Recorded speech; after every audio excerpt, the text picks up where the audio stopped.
तो दोस्तों हम सब लोग जानते हैं कि गैलेक्टस एक बहुत बड़ा कॉस्मिक बीइंग है जो कि बिग बैंग से पहले एग्जिस्ट करता था। और यहाँ पे गैलेक्टस के आने की पॉसिबिलिटी तो ऑलमोस्ट 100% है। लेकिन यहाँ पे मार्वल स्टूडियोज़ कुछ अलग करने की कोशिश करने वाला है। हम सब लोग ने थेनोस के बारे में जाना था, जो कि बहुत बड़ा विलन था, जो कि एवेंजर्स के टाइम से सेटअप होने की कोशिश किया था। और बाद में guardians of the Galaxy volume 1 में हम लोग ने थेनोस का पहली बार फुल चेहरा देखा था और उसके मोटिव्स जाने थे कि आखिरकार वो इन्फिनिटी स्टोन्स को क्यों इकट्ठा कर रहा है।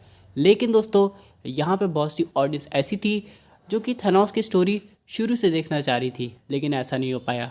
फिलहाल दोस्तों मार्वल ने कैंग डायनेस्टी के थ्रू यहाँ पे कैंग की एक ब्रीफ हिस्ट्री बताने की कोशिश की, लेकिन कैंग के एक्टर के साथ ये हादसा हो गया।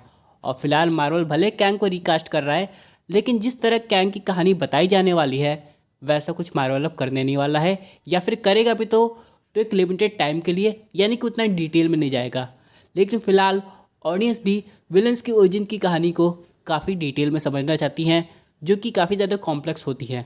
उसी तरह दोस्तों उनमें से एक गैलेक्टस है जिसकी कहानी हो सकता है मार्वल स्टूडियोज़ लाए।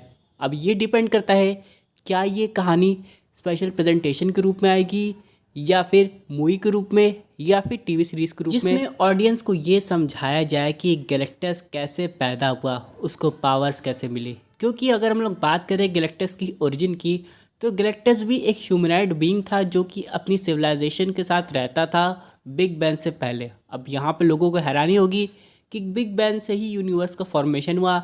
नहीं दोस्तों, बिग बैंग से पहले भी एक दूसरा यूनिवर्स था जिसके ख़त्म होने के बाद ही एक दूसरे यूनिवर्स का निर्माण होता है। और यहीं से दोस्तों गैलेक्टस पैदा होता है दोबारा इटर्निटी और डेथ की हेल्प से। ये कहानी कॉमिक्स में काफ़ी ब्यूटीफुल तरीके से समझाई गई है, जिसपे गैलेक्टस का पुनर्जन्म दिखाया गया है, लेकिन एक अलग एंटिटी के रूप में।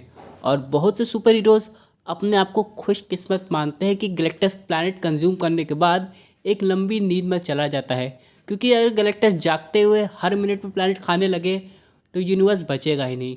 वैसे दोस्तों बहुत सी बड़ी कॉस्मिक एंटिटी का मानना है, चाहे बात करें इटर्निटी की, डेथ की, लिविंग ट्रिब्यूनल की, कि गैलेक्टस का होना इसलिए ज़रूरी है ताकि वो यूनिवर्स में बैलेंस क्रिएट कर सके। हालांकि उसका काम थेनोस जैसा नहीं है, वो प्लैनेट को कंज्यूम करके यूनिवर्स में बैलेंस लाने की कोशिश करता है। लेकिन सबसे बड़ा सवाल यहाँ पे ये है, क्या गैलेक्टस एक सिंगल एंटिटी है पूरे मल्टीवर्स में, या फिर उसके वेरिएंट्स होते हैं? तो इसका सीधा जवाब है दोस्तों, गैलेक्टस हर एक यूनिवर्स में अलग अलग होता है, उसी तरह जैसे कि सेलेशियल्स और इटर्नल्स होते हैं। लेकिन सबसे बड़ा सवाल ये है कि गैलेक्टस की पावर्स एक हद तक इतनी भी बढ़ सकती है कि वो प्लैनेट कंज्यूम करने के लिए एक यूनिवर्स से दूसरे यूनिवर्स में ट्रैवल कर सकता है, जिससे बहुत बड़ा इनकर्जन हो जाए। ज़रा सोचिए दोस्तों कि अगर एक आदमी किसी मल्टीवर्स में ट्रैवल करता है तो उससे इनकर्जन कितना बड़ा होने लगता है, जिससे जब तक वो आदमी उस यूनिवर्स में टिका हो। जैसे कि डॉक्टर स्ट्रेंज के केस में बताया जा रहा था कि डॉक्टर स्ट्रेंज अगर अर्थ 838 में ज़्यादा देर तक टिके रहेंगे तो इनकर्जन होने का खतरा उतना बढ़ता जाएगा। और उसी तरह अगर कोई कॉस्मिक बीइंग अगर किसी दूसरे यूनिवर्स में चला गया प्लैनेट की तलाश करते हुए, तब तो इनकर्जन का खतरा 100 गुना हो जाता है। सबसे बड़ी मिस्ट्री अभी भी सॉल्व नहीं हुई। चलिए एक बार के लिए मान लेते हैं कि मार्वल गैलेक्टस की ओरिजिन स्टोरी ज़्यादा डिटेल में दिखाने के मूड में नहीं है, लेकिन इतने टाइम तक गैलेक्टस कहाँ सोया हुआ था?